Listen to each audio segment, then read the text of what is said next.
Did Pittsburgh City Council and former Mayor Bill Peduto oppress citizens when they approved new Pittsburgh gun laws?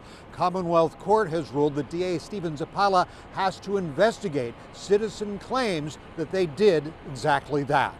The fact that they passed the ordinance is the crime itself.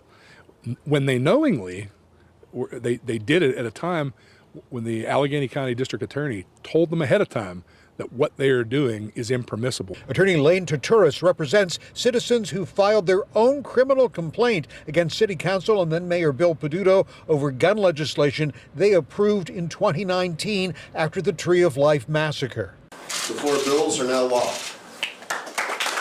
DA Zappala warned back then the city didn't have the power under state law, but didn't pursue complaints filed by critics seeking to have Council and Peduto be criminally charged with official oppression.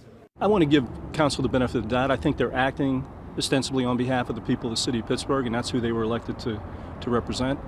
It's just they don't have the ability to do this. I think the fact that he didn't consider the complaint at all reflects a high-handedness and arrogance of office, frankly. Pittsburgh City Councilman Reverend Ricky Burgess tells us his family and congregation have lost lives to gun violence, and he stands by the legislation.